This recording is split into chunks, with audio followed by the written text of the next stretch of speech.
I'm Christine Gilfillan. I'm the Associate Director at Berks Women in Crisis. Welcome to our new series, The Place You Start. I'd like to introduce you today to Jonathan Encarnación, who is one of our board members. Jonathan is an Administrative Director at UPMC and also participates on our Berks Women in Crisis Medical Advisory Committee. Jonathan, your community connections and work in the healthcare community has made you a tremendous asset to the Berks Women in Crisis board. What was it about Berks Women in Crisis that made you decide to get involved? Well, that's a great question, because I think in my case it was quite a journey to get there. And I think that my journey actually started when I was the Executive Director of the Hispanic Center, and I had the opportunity to work with Berks Women in Crisis, even with several Executive Directors there prior to Mary Kay. But one of the things that really impacted me a lot, I think, was interacting with Mary Kay.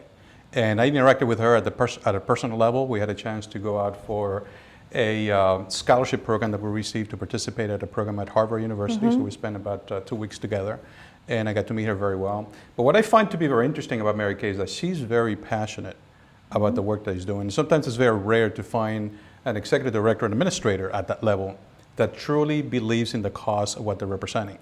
I was so impacted by it that I went back to the Hispanic Center and I actually began to research on some programs. And I said to her, why not actually write a grant together and see whether or not we could find a symbiotic relationship between what the Hispanic Center is doing and what Berks Women in Crisis is doing. So long story short, we were successful in implementing a grant, and to my knowledge, it was implemented for a period of about 3 years. And it did impact tremendously, I think, the community of Berks County. Fast forward to now, in my position with UPMC for You, which is the Medicaid product of the University of Pittsburgh Medical Center, or UPMC Health Plan, I'm in a position that not only I can help in terms of bringing and leveraging resources to Berks Women in Crisis, but also gave me the opportunity to really, again, work with Mary Kay. At that point, then she invited me to join the board. And I said, why not? When we're talking about the Medicaid population, which is extremely important to us, that really correlates very nicely to what Berks Women in Crisis is doing. I mean, I think the quality of the work that it's doing is great.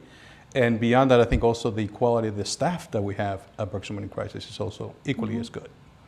I agree. We've been involved with the healthcare community since I've been on board at the agency, which is nearly 15 years. Right. And we've worked very hard over the years to strengthen those partnerships. So the work that you've been able to do recently to help us, including a new grant that'll be starting this year that will bring some healthcare support directly into our safe house. Absolutely. Is really important. Yeah, I think that's a good point, because one of the core values that we have at UPMC is that of dignity and respect.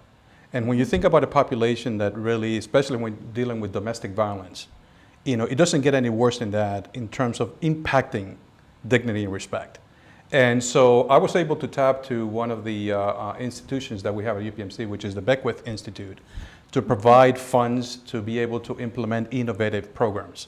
And so we're looking at, again, connecting the dots and connecting the consumers of Berks Women in Crisis with some medical advocacy that needs to take place, whether it's case management, whether it's training doctors, physicians that many times are not even thinking about domestic violence, what kind of clues to look for, what kind of signs to look for, how could they actually understand that it's not just a physical harm that has been done to individuals, but it's also the mental and emotional trauma that is inflicted by them. And I think I often tell folks that we see the physical damages that are done in the process, but we don't think about what are the ramifications long term. We're talking about, in a way that is actually impacting the community. We need to be focused more on prevention. And that's, again, going back to the leadership of Berks Women in Crisis. That's what I like so much about Mary Kay, because she's not only dealing with the aftermath of domestic violence, but she's always thinking about prevention. How do we prevent that from happening at the same time? And I think that's where this new grant hopefully will be able to impact that, is that as long as we give that encounter with the victim, how can we then interface in such a way that we are able to prevent some problems down the line? So I'm very excited about it. We're extremely excited about it, because part of my job for the last few years has been providing more support for the Safe House and the Safe House staff and the women, mostly women and children, who are using those services. Oh, absolutely. And again, it's really exciting. Yeah, again, going back to the issue that I think everyone no matter who that person may be, deserves that dignity and respect. That's and right. I think to the extent that not only continue to do what we're doing right now, but I think utilizing media as a way to get the word out, because I think there's no excuse to really tolerate domestic violence. I think in my mind, in this society, there should not be anything that would allow us to be able to tolerate such an ill and such a bad thing that we see as domestic violence. So. Yeah. So does that give us some insight about what this means for you personally? I mean, how has this personally impacted your life? Oh, absolutely. I think it goes without saying that I think in every single board meeting or in every single gathering that we have at Berks Women In Crisis, there's always a conversation about, at the end of the day, how are we impacting the community? What are the deliverables that we have? How we are changing lives? And I really truly see Berks Women In Crisis as a change agent. And again, not only from the perspective of being able to help those who are being impacted by it, but how do we begin to change minds of individuals? I know that personally, I have my own views about domestic violence.